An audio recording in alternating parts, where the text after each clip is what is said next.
Hello students, how are you all? Welcome to standard 9th।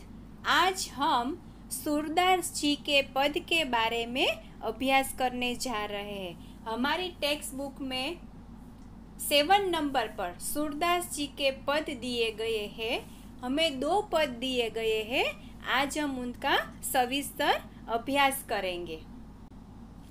विद्यार्थी मित्रों, हमारा heading ही है कि सूरदास के पद, तो यह बताना अनुचित नहीं होता है कि इस पदों के कवि कौन हैं। हमें स्वयं पता ही चल जाता है कि ये दोनों पद सूरदास जी द्वारा ही लिखे गए हैं।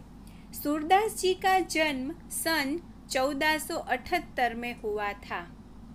उनका जन्म कुछ लोगों के मतानुसार दिल्ली के पास सीही नामक गांव में हुआ था, तो कई लोगों का मानना है कि उनका जन्म मथुरा के पास रुकना या रेणुका क्षेत्र में हुआ था। इनका जन्मांत होना भी विवादास्पद है।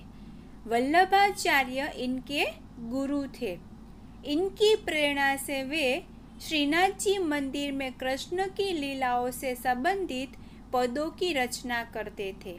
ये कृष्ण के अनन्य भक्त थे। वात्सल्य एवं श्रृंगार रस के वर्णन में वे अद्वितीय है। प्रस्तुत पद में सूरदास की अनन्य भक्ति का भावना का परिचय मिलता है। उनका मन सिवाय कृष्ण के कहीं और सुख नहीं पाता। जिन आँखों ने कमल के समान नयन वाले श्री कृष्ण का दर्शन कर लिया है, वे और देव की आराधना कैसे कर सकते हैं। आराध्य देव का गुणगान सुर ने किया है। दूसरे पद में श्री कृष्ण का मनमोहक वर्णन किया है। बाल कृष्ण की चेष्टाओं के माध्यम से बालक का कृष्ण का मनोरम्य वर्णन किया गया है। तो आओ देखें सूरदास के दोनों पद। मेरो मन अनंत कहाँ सुख पावे, जैसे उड़ी जहाज को पंछी फिरी जहाज पर आवे। कमल नैन को छांडी महात्म और देव को ध्यावे।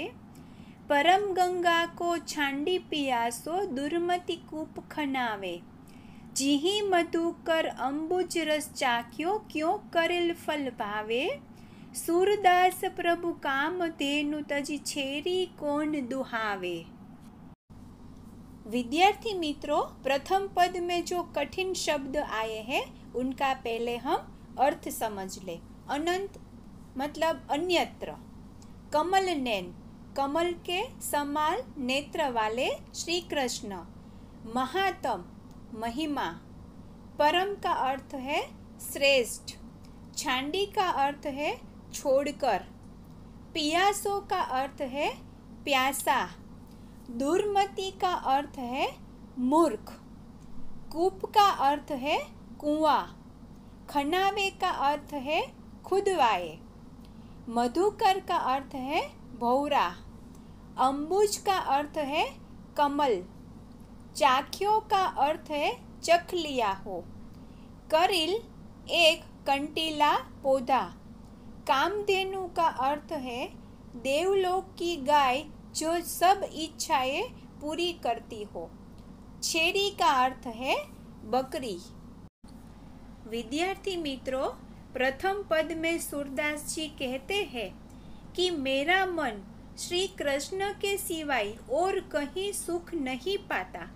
जैसे जहाज का पंछी जहाज से उड़कर पुनः जहाज पर ही आता है, उसी तरह मेरा मन अन्य देवताओं के यहाँ से भटक कर फिर श्री कृष्ण के चरणों में ही लौट आता है। कमल नयन श्री कृष्ण की महिमा छोड़कर वह अन्य किसी देवता का ध्यान कैसे कर सकते हैं। यदि कोई प्यासा व्यक्ति पवित्र गंगा जल को छोड़कर अपनी प्यास बुझाने के लिए कुआं खुदवाए तो उसे मूर्ख ही कहा जाएगा। जिस भौरों ने कमल के रस का स्वाद चख लिया हो, उसे करिल का फल कैसे अच्छा लगेगा। सूरदास जी कहते हैं कि मेरे प्रभु तो कामधेनु के समान है उन्हें छोड़कर बकरी को कौन दूहेगा। तो विद्यार्थी मित्रों, प्रथम पद में सूरदास जी हमें ये समझ देते हैं। अब हम दूसरा पद देखेंगे। शोभित कर नवनीत लिए, घुटुरीन चलन रेणु तन मंडित, मुख दधि लेप किए। चारु कपोल लोल लोचन, गोरोचन तिलक दिए। लट लट करनी मनु मत मधुप, गन मादक मधु ही पिए। कठुला कंठ वज्र केहरी नख, राजत रुचि रहिए। धन्य सुर ए कोपल इहि, सुख का सत कल्प जिए। विद्यार्थी मित्रों, दूसरे पद के कठिन शब्दों की समझ ले।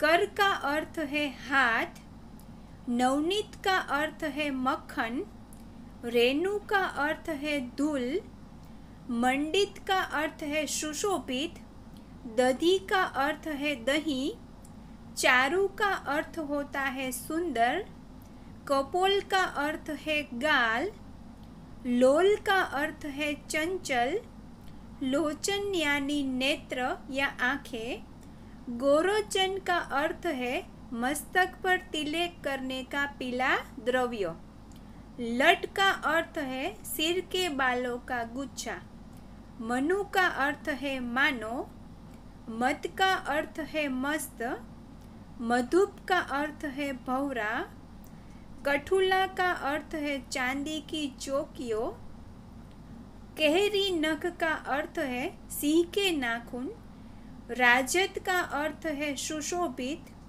रुचिर का अर्थ है सुंदर, इही का अर्थ है यह, का अर्थ है क्या, सत का अर्थ है शत यानी 100, कल्प का अर्थ है 4,32,00,000 वर्ष की अवधि।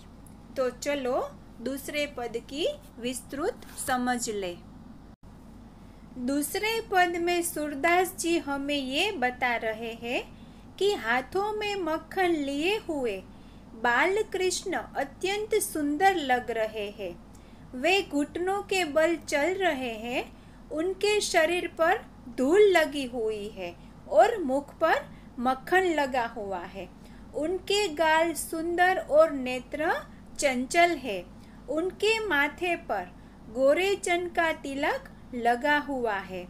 उनके सिर के दोनों ओर लटें झूल रही है। वे मस्त मधु पीकर मस्त हुए भौरों के समान लग रहे हैं। गलों में पहनी हुई चांदी की चौकियों, बदनखा और बरबटू की माला हृदय पर सुशोभित हो रही है। सूरदास जी कहते हैं कि बालकृष्ण की इस छवि को देखने का सुख एक पल के लिए भी मिल जाए तो जीवन धन्य हो जाए। फिर 100 कल्प तक जीने का कोई अर्थ नहीं है।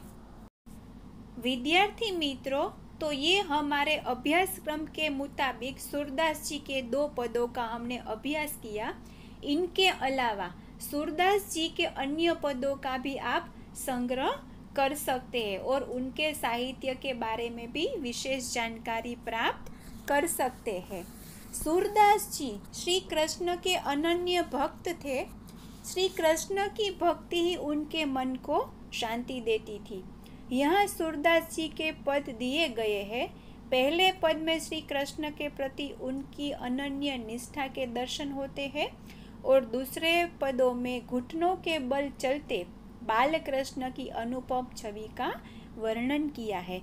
विद्यार्थी मित्रों, आपने भी टीवी चैनल पर कई श्री कृष्ण की सीरियल्स देखी होगी। उसमें भी कृष्ण चरित्र, उसकी बाल लीलाएं जो दिखाई गई है, आपने वो देखी होगी तो आपके नज़र के समक्ष वो आई गई होगी कि जब बाल कृष्ण छोटे थे तो उनकी लीलाएं कैसी थी। वो माँ यशोदा को भी किस तरह तंग करते थे, खास करके उन्हें जब भी मक्खन खाना होता था और अपने घर से न मिलता था तो दूसरों के घर से वो चोरी करते थे। चोरी चोरी करके वो मक्खन खाते थे और इतना खाते थे कि पूरा मक्खन मक्खन हो जाते थे। ये सब तो आपने टीवी सीरियल के माध्यम से देखा ही होगा। आशा रखती हूँ कि ये सूरदास के पद आपको समझ में आए होंगे, अच्छे लगे होंगे। इसकी PDF आपको मिल जाए।